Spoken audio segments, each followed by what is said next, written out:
അപ്പോൾ big boss season 7 cup വാങ്ങിക്കൊടുത്ത PR ദിനസാറിനും ടീമുകൾക്കും എന്റെ അഭിനന്ദനങ്ങൾ. Hello guys, welcome back to my YouTube channel. നിങ്ങൾ ആദ്യമായിട്ടാണ് എൻ്റെ ചാനൽ കാണുന്നതെങ്കിൽ ഒന്ന് സബ്സ്ക്രൈബ് ചെയ്തേക്കണേ. അപ്പോൾ ബിഗ് ബോസിൽ അനുമോൾക്ക് കപ്പ് കിട്ടിയതിനെ തുടർന്ന് കുറച്ച് പേർക്ക് നന്ദി അറിയിച്ചുകൊണ്ട് വന്നിരിക്കുകയാണ് ശൈത്യ സന്തോഷം. ശൈത്യ വീഡിയോയിൽ പറയുന്നത് ഇങ്ങനെയാണ്: അനുവിനെ ജയിപ്പിച്ച PR ടീമായ വിനുവിനും പിന്നെ പ്രത്യേക അഖിൽമാരാർക്കും നന്ദി പറയുന്നുണ്ട്. ശൈത്യയുടെ വീഡിയോയുടെ കുറച്ച് ഭാഗങ്ങൾ ഞാൻ ഇതിൽ കൊടുക്കാം. ഇതിനെക്കുറിച്ചുള്ള നിങ്ങളുടെ അഭിപ്രായങ്ങൾ എന്താണെന്ന് കമൻറ്റായി എഴുതി അറിയിക്കൂ. എല്ലാവർക്കും നമസ്കാരം. അപ്പോൾ ബിഗ് ബോസ് സീസൺ 7 കപ്പ് വാങ്ങിക്കൊടുത്ത PR ദിനസാറിനും ടീമുകൾക്കും എന്റെ അഭിനന്ദനങ്ങൾ.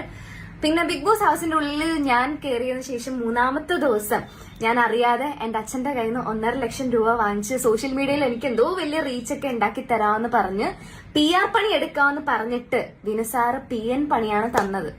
പക്ഷേ ഈ റീ എൻട്രിക്ക് പോയ സമയത്ത് 1.5 ലക്ഷത്തിന് പകരം 15 ലക്ഷം രൂപയുടെ പണി ഞാൻ വിനുസാറിനെ കൊണ്ട് എടുപ്പിച്ചിട്ടുണ്ട്.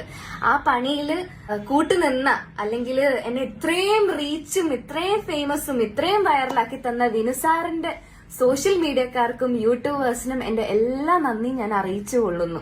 ഒരാളോട് ഒരു സ്പെഷ്യൽ താങ്ക്സ് പറയാൻ മറന്നുപോയി. അതായത് സീസൺ 5 വിനുസാർ PR പണി എടുത്ത് വിജയിപ്പിച്ച അഖിൽ മാരാറിനോട്.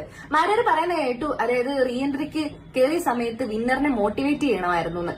പക്ഷെ ഞാൻ മോട്ടിവേറ്റ് അല്ലല്ലോ ചെയ്തത്, അതിന് പകരം ഞാൻ കപ്പ് വാങ്ങിച്ചു കൊടുത്തല്ലോ. വിനുസാറും പിന്നെ വിന്നറിന്റെ ഫാൻസ് എല്ലാം കൂടിയാ പറയുന്നത്. അതറിഞ്ഞാലും ഒത്തിരി സന്തോഷമുണ്ട്. എന്തായാലും വിന്നർക്ക് ഞാൻ കാരണം കപ്പ് കിട്ടിയല്ലോ. പിന്നെ അഖിൽ മാരാറിനോട്, മാരാറ് കൊട്ടിയാൽ മാക്രി അറിയുമായിരിക്കും, പക്ഷെ അഡ്വക്കേറ്റ് ശൈത്യ കരയത്തില്ല. മാരാർ ഇരിക്കുന്ന തട്ട് താണേ ഇരിക്കത്തുള്ളൂ എന്ന് മാരാരും മാരാറിന്റെ ഫാൻസുകളൊക്കെ എപ്പോഴും പറയാൻ കേട്ടിട്ടുണ്ട്. പക്ഷെ ഗെയിമർ തൊപ്പിയുടെ മുമ്പിൽ മാരാറിന്റെ തട്ട് എത്രത്തോളം താണെന്ന് നമ്മൾ എല്ലാവരും കണ്ടതാ. പിന്നെ ഉത്തരം മുട്ടുമ്പോൾ മാരാരെ പോലെ റഷ്യൻ വിപ്ലവം എടുത്തിടേണ്ട കാര്യം എനിക്കില്ല. നിലപാടുള്ളവർക്കേ ശത്രുക്കൾ ഉണ്ടാകത്തുള്ളൂ. ബാക്കിയുള്ളവരെ പ്രീതി പിടിച്ചു കിട്ടാൻ വേണ്ടിയിട്ട് എനിക്ക് എന്റെ നിലപാട് മാറ്റാൻ ഞാൻ ഉദ്ദേശിക്കുന്നില്ല. അപ്പൊ ഇനി ഈ വീഡിയോസ് എല്ലാം റീപോസ്റ്റ് ഇട്ട് എനിക്ക് ഇൻസ്റ്റാഗ്രാമിൽ 1 മില്യൺ എങ്കിലും വാങ്ങിച്ചു തരണം. എന്നെ ഭയങ്കര കുറച്ചുകൂടി വൈറലാക്കണമെന്ന് എല്ലാവരോടും ഞാൻ അഭ്യർത്ഥിക്കുന്നു. സോ ഇനി വരും ദിവസങ്ങളിൽ വളരെ ഡീറ്റെയിൽ ആയിട്ടുള്ള വീഡിയോസ് ഞാൻ യൂട്യൂബിൽ പോസ്റ്റ് ചെയ്യുന്നതായിരിക്കും.